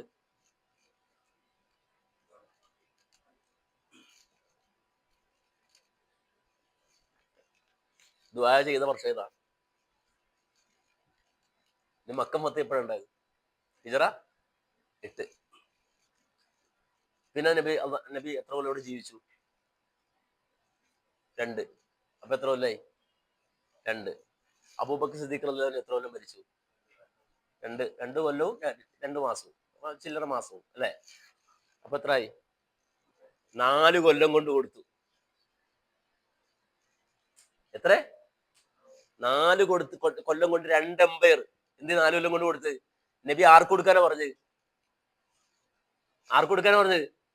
നബിയുടെ സ്വഹാബത്തിന് കൊടുക്കാനാ പറഞ്ഞത്. ആ സ്വഹാബത്ത് മരിച്ചു തീരുന്നതിന് മുമ്പ് 4 കൊല്ലം കൊണ്ട് ലോകത്തെ വലിയ സാമ്രാജ്യത്വ ശക്തികളായ റോമും പേർഷ്യയും സ്വഹാബത്തിന്റെ കയ്യിൽ വെച്ച് കൊടുത്തു. ആര് വെച്ചു കൊടുത്തു? അള്ളാഹു വെച്ചു കൊടുത്തു. പടച്ചവൻ വെച്ചു കൊടുത്തു. ഇത് കെട്ടുകഥ പറയല്ല. അതിന്റെ ചാർട്ട് ഉണ്ട്. റസൂലുള്ളാഹിയുടെ കാലത്തും ഉമർ റളിയല്ലാഹുവിന്റെ കാലത്തും ഏതെല്ലാം രാജ്യങ്ങളാണ് ഇസ്ലാമിന്റെ കീഴിലേക്ക് വന്നത് വലിയൊരു ചാർട്ട് ഉണ്ട്. നിങ്ങളൊക്കെ നോക്കെടുത്ത് അള്ള കൊടുക്കാണ്. കൊണ്ടുപോകുമെന്ന് പറഞ്ഞ് കൊടുത്താണ്. ഈ സ്വഹാബത്തൊക്കെ ബിലാലും ഉമയ്യത്തിന്റെ അടിയേറ്റിട്ട് മക്കത്ത് അടിമയെ ജീവിച്ചാലാണ്. ആര്? അടി കിട്ടിയിട്ട് ചോര ശരീരത്തിലെ തൊലി ചാട്ടവാറിലിങ്ങനെ ഊരി വരുമായിരുന്നു. അടി കിട്ടിയിട്ട് രക്തം ഇങ്ങനെ ഒഴുകാണ്. ഉരുളുമ്പോ വലിയ കല്ലെടുത്തിട്ട് നെഞ്ചത്ത് കയറ്റി വെച്ച് അടിച്ചത്. അത് നമുക്കറിയാലോ അല്ലെ? ആ വിഷമം നമുക്കറിയാം. ആ അടിമയായി ബിലാൽ മരിച്ചപ്പോ ആരായിരുന്നു? ആ ബിലാൽ മരിച്ചത് എങ്ങനെ മരിച്ചത്? മുആദ് ബിൻ ജബൽ, റസൂലുള്ളാഹിയുടെ കൂട്ടത്തിലെ സഹാബത്തിന്റെ പണ്ഡിതൻ, മരിക്കുമ്പോ ആരായിരുന്നു? അബൂ ഉബൈദ അമീനു ഹാദിഹിൽ ഉമ്മ മരിക്കുമ്പോ ആരായിരുന്നു? ഉമർ മരിക്കുമ്പോ ആരായിരുന്നു? രാജാക്കന്മാരായിട്ടാണ് അവർ മുഴുവൻ മരിച്ചത്. ഈ അടിമകൾ എന്ന് പറഞ്ഞ മക്കയിലെ പീഡനങ്ങൾ സഹിച്ച ആള് മരിച്ചത്, റസൂലുള്ളാഹിയുടെ കാലശേഷം ജീവിച്ച സ്വഹാബത്ത് മരിച്ചത് എങ്ങനെയാണ്? രാജാക്കന്മാരും ഗവർണർമാരുമായിട്ടാണ് അവർ മരിച്ചത്. വേണ്ടാന്ന് പറഞ്ഞ ആൾക്കാരുണ്ട്. അബൂദറിനെ പോലെ ആൾക്കാർ ഞങ്ങൾക്ക് വേണ്ടാന്ന് പറഞ്ഞ് പോയി. അത് വേറെ ഉണ്ട്. വേണ്ടാന്ന് പറഞ്ഞവർക്ക് ഞങ്ങൾക്ക് വേണ്ട. അല്ലാത്തവർക്കൊക്കെ വലിയ വലിയ ദുനിയാവിൽ തന്നെ വലിയ പൊസിഷനിലാണ് അവർ ഈ ലോകത്ത് ഇവിടെ പറഞ്ഞത്. അപ്പൊ നമ്മൾ മനസ്സിലാക്കണം, നമ്മൾ ചെറിയ സംഘാരിക്കാം, കുറച്ചാളുകളായിരിക്കാം. നമുക്ക് അല്ലാഹു റബ്ബ് സുബ്ഹാനഹു വ തആലയുടെ വലിയ സഹായം നമുക്കുണ്ടാകണമെങ്കിൽ നമ്മുടെ ഇഖ്ലാസും നമ്മുടെ വിഷനും അതുപോലെ നമ്മുടെ നീയത്തും ക്ലിയർ ആയി കഴിയുമ്പോൾ അല്ലാഹു സുബ്ഹാനഹു വ തആല നമ്മുടെ രാജാക്കന്മാരാണ്. അതിന് വലിയ രാജാവായി നമ്മുടെ മനസ്സിൽ റസൂൽ ഉണ്ടാവണം. മാലിക്കുൽ മുലൂക്ക്, രാജാക്കന്മാരുടെ രാജാവായി ആരുണ്ടാവണം? അള്ളാഹ്. അതിനുവേണ്ടി പണിയെടുക്കാൻ, പരിശ്രമിക്കാനും, ചിന്തിക്കാനും ആ ഒരു അവസ്ഥയിലേക്ക് എത്താൻ അള്ളാഹുവിനോട് നിരന്തരമായി ദുആ ചെയ്യണം. നമ്മളിങ്ങനെ യോഗം കൂടി പിരിയുമ്പോൾ മാത്രമല്ല, സുജൂദിൽ കിടന്നിട്ട് ദുആ ചെയ്യണം അള്ളാഹുവിനോട്. ആവശ്യങ്ങൾ നമ്മൾ പറയണം. നമ്മുടെ ആവശ്യങ്ങൾ, അള്ളാഹു ഞങ്ങൾക്ക് ഇതാ വേണ്ടത്, ഞങ്ങൾക്ക് ഈ സ്വപ്ന വേണ്ടത്, ഞങ്ങൾക്ക് വലിയ സെന്റർ വേണം, ഞങ്ങൾക്ക് ദീൻ ദഅവത്ത് നടത്താൻ വലിയ സൗകര്യങ്ങൾ വേണം, അതിന് ഇവിടെ മറ്റുള്ള ഏതെങ്കിലും തരത്തിലുള്ള ആളുകളുടെ സഹായം കിട്ടണമെങ്കിൽ അത് തരണം, അത് റബ്ബെ നീ തരണം എന്ന് റബ്ബിനോട് ആദ്യം ചോദിക്കണം. നമ്മുടെ ഒരു പ്രശ്നം എന്താ പറയുക? എന്താ പ്രശ്നം? ചോദിക്കത്തില്ലല്ലേ? ചോദിക്കും. അങ്ങോട്ട് പറ്റ ഗതികടണം അപ്പോഴാ ചോദിക്കുക. എന്നെ ഒമാനിൽ നിന്ന് ഒരാൾ പഠിപ്പിച്ച ഒരു പാടുണ്ട്. അതായത് ഒമാനിലൊരു തവണ ഈ രൂപത്തിൽ പരിപാടിക്ക് വന്നപ്പോൾ ഒരാൾ ഭക്ഷണത്തിന് വിളിച്ച്, ഞാൻ പറ്റങ്ങോട്ട് ഒഴിവാക്കലാണ് ആ ജാതിയൊക്കെ. കാരണം വെച്ചാല് മണിക്കൂർ ചിലപ്പോൾ 2-2.5 മണിക്കൂർ ഒരു കാര്യമില്ലാതെ പോകും. പിന്നെ ക്ഷണിച്ച ക്ഷണം സ്വീകരിക്കണം വിചാരിച്ചിട്ട് ഒരാൾ വിളിച്ചപ്പോൾ പോകാൻ തീരുമാനിച്ചു. അങ്ങനെ പോകാൻ തീരുമാനിച്ചു. ഞങ്ങളൊരു 2 മണിക്ക് അവിടെ എത്തി. പക്ഷെ ക്ഷണിച്ചാളില്ല. വിളിക്കുമ്പോഴൊക്കെ ഇപ്പൊ വരാം, വെയിറ്റ് എന്ന് പറയുന്നത്. അവിടെ ഒരു 3:30 മണിക്കാ വന്നത്. ആര്? ഞങ്ങൾ ക്ഷണിച്ചാളെ വിശന്ന് പൊരിഞ്ഞ് അവിടെ കാത്തു നിൽക്കാണ്. അപ്പൊ എന്തേ താമസിച്ചെന്ന് ചോദിച്ചപ്പോ ഇയാള് പറഞ്ഞു വെച്ചാല് ഒന്നും പറയേണ്ട പോലെ ചാവി വണ്ടിയുടെ ഉള്ളിലായി പോയി, വണ്ടി ലോക്കായി പോയി, ഫുഡ് സാധനം ഫുള്ള് എന്താ വാങ്ങിയിട്ട് അതിന്റെ ഉള്ളിൽ വെച്ചിരിക്കുന്നത്, ഇത് ഫുള്ള് ലോക്കായി പോയി. ഇയാളിത് തുറക്കാൻ വേണ്ടിയിട്ട് ആവുന്ന പണിയൊക്കെ തുറയുന്നില്ല. അവസാനം കഴിഞ്ഞു പോണ ആൾക്കാരെയൊക്കെ വിളിച്ച് പലതും നോക്കിയിട്ട് തുറയുന്നില്ല. അവസാനം ഇയാൾ പരക്കമായി കണ്ടപ്പോ ഒരു വണ്ടി വന്ന് നിർത്തി. ഇപ്പൊ ഏതൊരു അറബി ഷെയ്ഖ് ഇറങ്ങി വന്നിട്ട് ചോദിച്ചു എന്താ പ്രശ്നം എന്ന് ചോദിച്ചു. വണ്ടി തുറയുന്നില്ല, താക്കോലാത്തായി പോയി. ഇയാൾ പറയണത് ഞാൻ ലജ്ജിച്ചു പോയി എന്റെ ജീവിതത്തിൽ. കാരണം വെച്ചാല് അയാൾ ഉടൻ തന്നെ കൈപൊക്കി അള്ളാഹുവിനോട് ചോദിച്ചു. ആര് ആര് ഇയാള് ഈ മനുഷ്യൻ പറയാം ഞാൻ ആ സമയം വരെ ആരോട് ചോദിച്ചിട്ടില്ല. നാട്ടുകാരോട് മുഴുവനും ചോദിച്ചു, വണ്ടിക്കാരോട് ചോദിച്ചു, എല്ലാരും തടഞ്ഞു ചോദിച്ചു, ആരോട് ചോദിച്ചില്ല. അയാൾ ചാവിട്ട് തുറന്ന് കയറി പോകാൻ പറഞ്ഞു. ഇയാൾ പറയണ എന്റെ ജീവിതത്തിൽ വലിയൊരു ഞാനും അന്തം വിട്ടു. കാരണം വെച്ചാൽ നമ്മളെല്ലാവരും നമുക്ക് എന്ത് പ്രശ്നമില്ല ആദ്യം നമ്മൾ ചിന്തിക്കേണ്ടത് ഇത് ആരോടാ ചോദിക്കേണ്ടതാണ്. ഈ പടപ്പിനോട് ആലോചിക്കണത് ഇത് ആദ്യം ചോദിക്കേണ്ട ഒരാളുണ്ട്. ആരാ? അപ്പൊ വേറൊരു അനുഭവം എന്നോട് വളരെ തക്കവയുള്ളൊരു മനുഷ്യൻ, അഥവാ ഒരു ദീനീ സംരംഭത്തിന് എല്ലാ മാസവും അദ്ദേഹത്തിന്റെ സമ്പത്തിന്റെ 80% സ്വതക്കുന്ന ഒരാൾ. അദ്ദേഹം പറഞ്ഞൊരു കാര്യമുണ്ട്. ഹറമിൽ വരുമ്പോ ഒരാൾ എന്നിട്ട് ഇങ്ങനെ വിങ്ങിക്കരയാണ്, കരച്ചിലോട് കരച്ചില്. അപ്പൊ കുറെ നേരമായിട്ട് വലിയൊരു സമ്പന്നൻ ഇത് ഇങ്ങനെ നോക്കിക്കൊണ്ടിരിക്കുകയാണ്. അയാൾ ഇങ്ങനെ കരഞ്ഞ് കരഞ്ഞ് കരഞ്ഞ് കരഞ്ഞ് ചെയ്തിരിക്കുകയാണ്. അപ്പോ ഈ മനുഷ്യന്റെ ഈ കരച്ചിലപ്പോ ഇയാൾക്ക് മനസ്സിലായി എന്തോ കാര്യപ്പെട്ട പ്രശ്നമുണ്ട്. ഇയാള് വിളിച്ചിട്ട് ചോദിച്ചു എന്താണ്, കുറെ നേരമല്ലോ ദുആ ചെയ്യിക്കാനുണ്ട്, എന്താ കാര്യം? അപ്പൊ ഇയാള് പറഞ്ഞു ഒന്നുമല്ല, എനിക്ക് 6 മക്കളാണ്. ഞാൻ വീട് വാടകയ്ക്ക് താമസിക്കുന്ന ആളാണ്. വാടക കൊടുക്കാൻ നിവൃത്തിയില്ല, എന്നിട്ട് വീട്ടിൽ നിന്ന് ഇറങ്ങണം എന്ന് പറഞ്ഞിരിക്കുക. എന്റെ മക്കളെ കൊണ്ട് എങ്ങോട്ടാ പോകേണ്ടതെന്ന് എനിക്ക് അറിഞ്ഞൂടാ, ആരോടാ സഹായം ചോദിക്കണമെന്ന് എനിക്ക് അറിഞ്ഞൂടാ. ഞാൻ റബ്ബിനോട് പറഞ്ഞിട്ട് ഒരു നിവൃത്തിയില്ലാതെ കരഞ്ഞുകൊണ്ടിരിക്കുകയാണ്. അപ്പൊ ഇയാള് ചോദിച്ചു എത്രയെന്ന് ചോദിച്ചു. അപ്പൊ അയാൾ ഇത്രയാണെന്ന് പറഞ്ഞു. അപ്പൊ അയാള് ഈ വന്ന ആള് ആ വാടകയ്ക്കുള്ള പൈസയും കടമുള്ള പൈസയും 1 മാസത്തേക്കുള്ള പൈസയും പിന്നെ അയാൾക്കുള്ള ചെലവിന്റെ വട്ടം പൈസയും എന്തെടുത്തു കയ്യിൽ കൊടുത്തു. ഇവരുടെ പ്രശ്നം പരിഹരിച്ചില്ല. അയാൾക്ക് വളരെ സന്തോഷം. അൽഹംദുലില്ലാഹ് മൂപ്പര് അല്ല ഇയാൾ പോകാൻ നേരത്ത് മറ്റേ കാർഡിങ്ങനെ എടുത്തു. ആരുടെ? ഈ കൊടുത്ത ആളുടെ കാർഡ് എടുത്തിട്ട് പറഞ്ഞു ഇനി എന്തെങ്കിലും ആവശ്യം വന്നാൽ നിങ്ങൾ ഈ നമ്പറിൽ ബന്ധപ്പെട്ടാൽ മതി.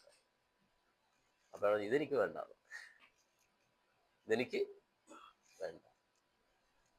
അപ്പൊ ഇയാൾ ചോദിച്ചു അതെന്താ കാര്യം ചോദിച്ചു. അല്ലിപ്പോ ഈ കാർഡ് ഉണ്ടായിട്ടല്ലല്ലോ ഞാൻ വാങ്ങിയത് ചോദിച്ചത്, എനിക്കിത് കിട്ടിയത്. ഈ കാർഡിന് എന്റെ പോക്കറ്റ് ഇരുന്നാൽ എനിക്ക് എന്തെങ്കിലും ആവശ്യം വന്നാൽ ഞാൻ ആദ്യം ആരെ വിളിക്കാൻ പോണേ? ആരെ വിളിക്കാൻ പോണേ? നിങ്ങളായിരിക്കും. വിളിക്കേണ്ട ആളെ ഞാൻ വിളിക്കുള്ളൂ. വിളിക്കേണ്ട ആളെ വിളിച്ചപ്പോഴാണ് നിങ്ങൾ അള്ളാഹുവിടെ എത്തിച്ച്. ഈ കാർഡ് എനിക്ക് വേണ്ട. ഇത് സംഗതി അൽഹംദുലില്ലാഹ് അള്ളാഹ് എന്റെ ദുആ പൂജാപത്ത് അത് കബൂലാക്കി സ്വീകരിച്ചു. കാർഡ് ഇങ്ങനെ പോക്കറ്റ് വെച്ചാൽ ഇനി എന്തെങ്കിലും ആവശ്യം വരികയാണെങ്കിൽ ഞാൻ ചോദിക്കേണ്ട ആളോട് നിർത്തോളാം, ചോദിച്ചോളാം. ഈ ഒരു മനസ്സോടു കൂടി നമ്മൾ ഇറങ്ങിയ ഇൻഷാ അല്ലാഹ് അടുത്ത പ്രാവശ്യം ഇവിടെ വരുമ്പോൾ നമുക്ക് വലിയ സെന്ററുകൾ ഉണ്ടാവും, വലിയ സംരംഭങ്ങൾ ഉണ്ടാവും, വലിയ ദാഴിമാരുണ്ടാവും, വലിയ സപ്പോർട്ടോടുകൂടി അല്ലെങ്കിൽ വലിയ തരംഗം സൃഷ്ടിക്കുന്ന അല്ലെങ്കിൽ അള്ളാഹുവിന്റെ ദീനു വേണ്ടി പ്രവർത്തിക്കുന്ന വലിയ സംഘമായിട്ടുണ്ടാവും. അതിന് അള്ളാഹു നമ്മെ ഒന്ന് ഒരുക്കുകയാണ് ഈ ഇല്ലായ്മകളും വല്ലായ്മകളും കൊണ്ട്. ആ പ്രയാസം ഞെരുക്കങ്ങൾ താണ്ടിക്കിടക്കാൻ നമുക്ക് സാധിക്കണം. അള്ളാഹു സുബ്ഹാനഹു വ തആല തൗഫീഖ് ചെയ്യുമാറാകട്ടെ എന്ന് പ്രാർത്ഥിച്ചുകൊണ്ട് എന്റെ വാക്കുകൾ ഞാൻ വിരാമം കുറിക്കുന്നു. അള്ളാഹു ഞങ്ങൾ പറഞ്ഞതും കേട്ടതും സ്വീകരിക്കണം റഹ്മാനെ. അള്ളാഹു ഏറ്റവും ഹൈറായ രൂപത്തിൽ നിന്റെ മാർഗത്തിൽ പ്രവർത്തിക്കാൻ ഞങ്ങൾക്ക് നീ തൗഫീഖ് അനുഗ്രഹിക്കണം അള്ളാഹ്. അള്ളാഹുവെ ഇൽമും ഫഹമും ഞങ്ങൾക്ക് നീ പ്രദാനം ചെയ്ത് അനുഗ്രഹിക്കണം റഹ്മാനെ. ربنا تقبل منا انك انت السميع العليم وتب علينا انك انت التواب الرحيم والحمد لله رب العالمين. السلام عليكم ورحمه الله.